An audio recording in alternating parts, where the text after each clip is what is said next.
guys. So I know it's been a while, and I apologize first for just not being on YouTube anymore. I've just been extremely busy. As many of you who've been kind of following and watching know, I'm a high school teacher, so I've been working with that a lot. I've also started a master's program, so I'm in grad school part time, very involved in church. I teach piano lessons on the side. So just been doing a lot of things and haven't really had much time to devote to YouTube. But I did want to come back on, make a reappearance, say hey. First to thank everyone for all the comments and the encouragement, and also for those of you who were really grateful for receiving the tips that I gathered. I'm really appreciative that you took the time to just leave a comment and let me know, and I'm so glad that it's been helpful for you. So I was kind of thinking about what type of video to make now. If you guys have any ideas of future videos, I would love to hear from you. So just leave a comment or message on this video to let me know what you would like to learn or hear more about. But I decided to talk about how to create the perfect immersion environment. So in my first video where I talked about how I learned Spanish without leaving the United States, I talked a little bit about a bunch of things that I did, books I used, classes that I took, and how I converted my computer and stuff to Spanish, things like that. But I wanted to make a video specifically focused on creating that environment, creating an immersion environment. For me, I used this method because I was unable to travel. I just didn't have the time or the money. I still, unfortunately, have not left the United States, so I am planning to do that soon, hopefully this summer. But if you're unable to leave your country and you want to learn Spanish or any other language, of course, there are things you can do. And so here are some things that I did to create the perfect immersion environment. So the first thing I want to talk about is how I labeled every aspect of my apartment with words in Spanish. So sometimes I would have visitors over, friends come over to visit, and they kind of laughed at me, or they were kind of, thrown off or confused about the fact that I had random pieces of paper stuck to everything in my apartment. But I lived alone at the time, and I really, really wanted to make sure that I was being bombarded with Spanish on a regular basis. So I labeled everything. I labeled, the refrigerator. So I would write like refrigerador or refri on the refrigerator. For the sink, I would write the Spanish word for the sink, for the cabinets, for the tables, the couch, my bed. Everything that I encountered had a Spanish name to it, and that helped me a lot. So that was one thing I did to create an immersion environment. The second thing, and I alluded to this in previous videos, but the second thing that I did was really to change all of my electronics into Spanish. And I mean everything. My cell phone, my computer, my television, everything was in Spanish. Again, it was very difficult in the beginning. I remember at one point my computer breaking down and I needed help. And, they wanted to ask me, okay, how do you get to settings? And I was like, don't know, but we kind of played around with it. We figured it out. So, it can be tricky sometimes, but you've got to be adamant about it. A lot of people, they kind of said to me, oh, I wouldn't do that because I don't know enough Spanish to do that. When I tell you I did not know what most of the words on my computer screen meant after I did that, I'm not lying. But what helps is that we use the computers all the time. So you kind of have an idea of where to go for what thing. So as you're kind of figuring it out and maneuvering through, you're able to just learn the Spanish vocabulary. And same thing with your phone. You've been using your phone every single day, all day. You generally know where things are. So changing the word or changing the language will just help you recognize the Spanish words for, messages, mensajes, things like that. So I recommend it because you use your computer every day, you use your cell phone every day, and so it's an easy way to expose yourself to the language. The third thing I did was all of my reading in Spanish. So I recommend any sort of reading you're going to do. For instance, I love Google. I will Google everything. If I see something that looks cool, outside, it could be like a tree or something. I'm like, oh, types of trees that grow in New Jersey. Or it could be I'm listening. I'm at like a school meeting and somebody mentions something that I find intriguing. I'll go home immediately and like Google what they said. So anyway, moral of the story, instead of Googling in English, I would Google in Spanish. If I wanted to know what was happening in the news, I would look at the news in Spanish. You can do, my favorite is like the BBC news, just do BBC Spanish. I think that's the easiest way. But you can also find, Spanish, like Mexican newspapers or Spanish from Spain, Spanish newspapers, online journals, and just do as much reading or all of your leisure reading in Spanish or in your target language.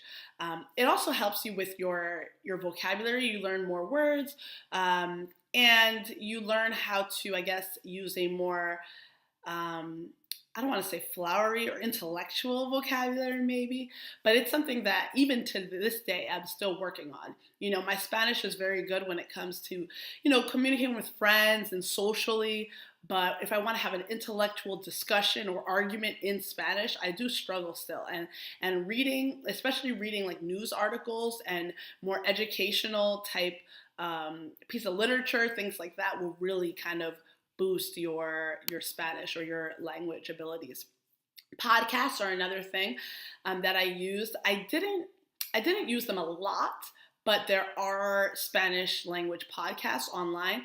I would try to find podcasts that are actually based in Spanish speaking countries. One way to do it is if you go into iTunes in the podcast section, usually if you scroll all the way at the bottom, there's a section where you can choose which country you're in and what language you want to use. When you do that, you're all of a sudden given podcasts and information that is being used in that Spanish-speaking country. For instance, if I put my settings to Mexico, the podcasts that are going to be advertised to me are Mexican podcasts, if that makes sense.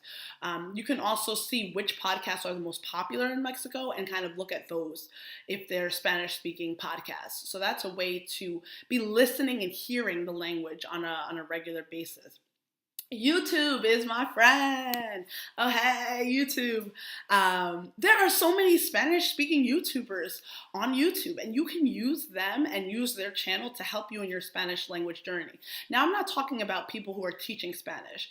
I tried to stay away from videos that were like, this is, I don't know, cat, gato, or how are you? ¿Cómo estás? Like I tried to stay away from those type of videos. I wanted videos that native Spanish speakers used and watched.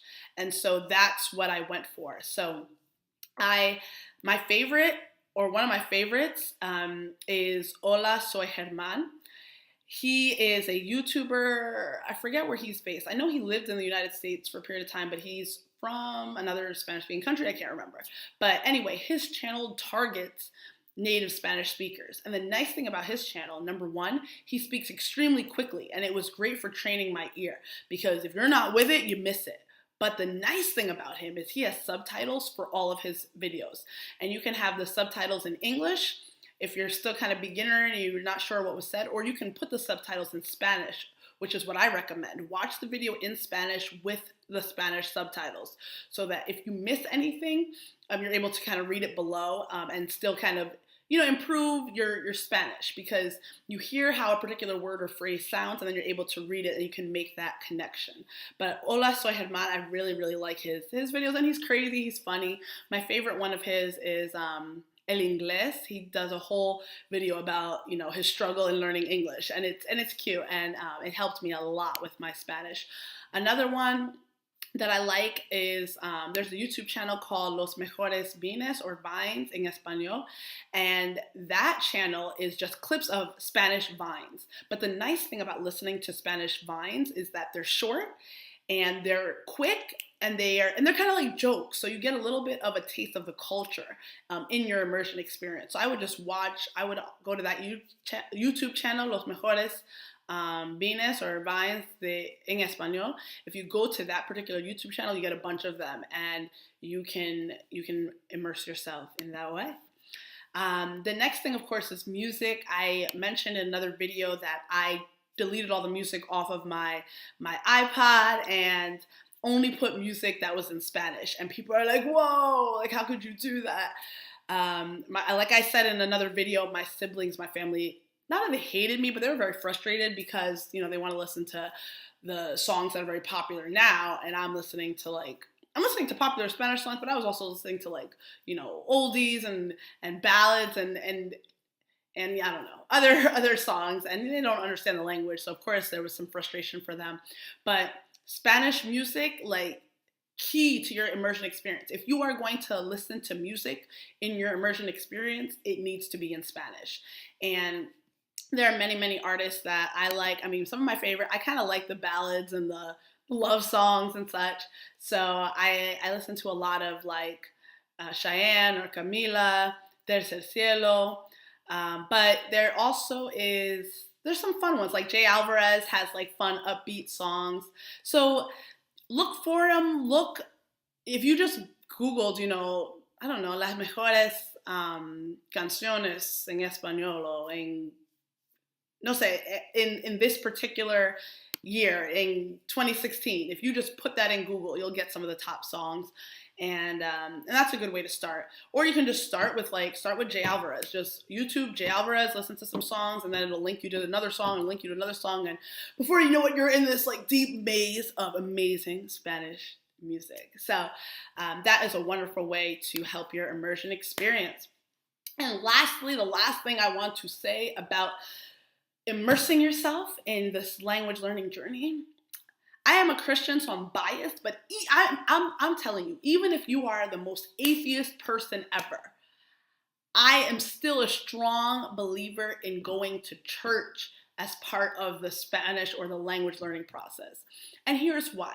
Forget Christ, forget Jesus, forget the Bible for a second. Let's just throw that out of the picture and look at it just from a language learning standpoint.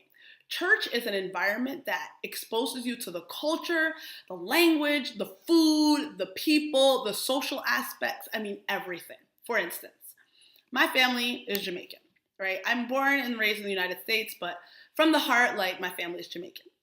When I walk into church or we walk into any sort of social gathering, we might hug and say hello, but very often we don't. It's just like, oh, hey, how's it going? And we go about our business. When I walked into the Spanish church my first time, everybody wanted to hug and kiss me. It was like culture shock for me because I was a person who was very much like my personal space, my bubble. Don't cross my bubble. That was the kind of person that I was. And so it was culture shock for me. Everybody wanted to, kiss on the cheek, hug, say hello, greet me, but it was immediate exposure to the culture, immersion experience without leaving the country, and church just provided that just from the time that I stepped in.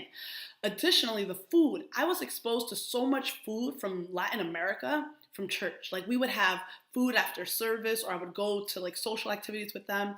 I drank horchata for the first time, pupusas for the first time, baleadas, tamales, arepas for the first time, all of these Spanish dishes and different countries, I had pupusas from Honduras, and then, arepas from Colombia. And then, Peruvians introduced me to Inca Cola, their drink. So it's I got a little taste of all the food just from church, from food after service and from socializing with the friends I made at church outside of church. You can make Spanish speaking friends and native speaking friends elsewhere. But church was an easy way to do it because people want to be nice to you at church for the most part. When I say church, I'm Seventh-day Adventist, but any sort of Protestant, I think, is a little bit more conducive to that. Catholic churches, in my experience, are a little bit colder, so it might be harder to kind of get in like that. But any church, just try it, and it could help you. On top of that, you interact with people from all ages, right? In church, you have babies, so you get to see how people interact with the babies, and you have the older people, where I had to practice my use of usted and had to be respectful as I spoke to older folk. With the children, I had to get on my imperative, sit down, siéntate, or I don't know, what else do I want to say? Hurry up, apúrate. These imperatives I had to practice with them because kids are just sit down. Don't talk. Don't touch that. You're imperatives all day. So it was really good practice with Spanish. And then just the social aspect of a church community. I mean, I never used to watch soccer. Like soccer, it was all right, but I'm like the typical American. Like soccer was kind of irrelevant in my life until I immersed myself in this Spanish speaking world. Now, like soccer, I watch soccer. Like I would go to events with my friend and we're watching soccer, you know, Sundays, I don't know, Sunday evening or afternoon they wanted to do it, we're watching soccer. And I was exposed to that. I went bowling with them, all these different Spanish restaurants I was introduced to. So this was kind of a long video, longer than I anticipated, but I kind of want to sum it up here with, yes, church is just a great way to create the immersion experience. But I hope all of these tips help you create your immersion experience. There, of course, is no better way probably than going to the country and really immersing yourself there, not staying with Americans, but actually immersing yourself in the culture. But these are some things that I did to help create an immersion experience in my own home, in my own environment. And I hope that that helps you to do the same. So thanks for watching. Thanks for making it to this part. Again, I apologize for having disappeared for a bunch of years. I also apologize for the quality of some of the videos. To be honest, the first video that came out, I saw some people commenting on, is she wearing a hat? What's going on? Yeah, I made that video and I don't know, I was like in my bed, bumming it on a Sunday, just, oh, let me make a video. Did not expect it to get the amount of attention and the views that it got. And so I'm glad that it was able to influence and positively inspire you guys and others.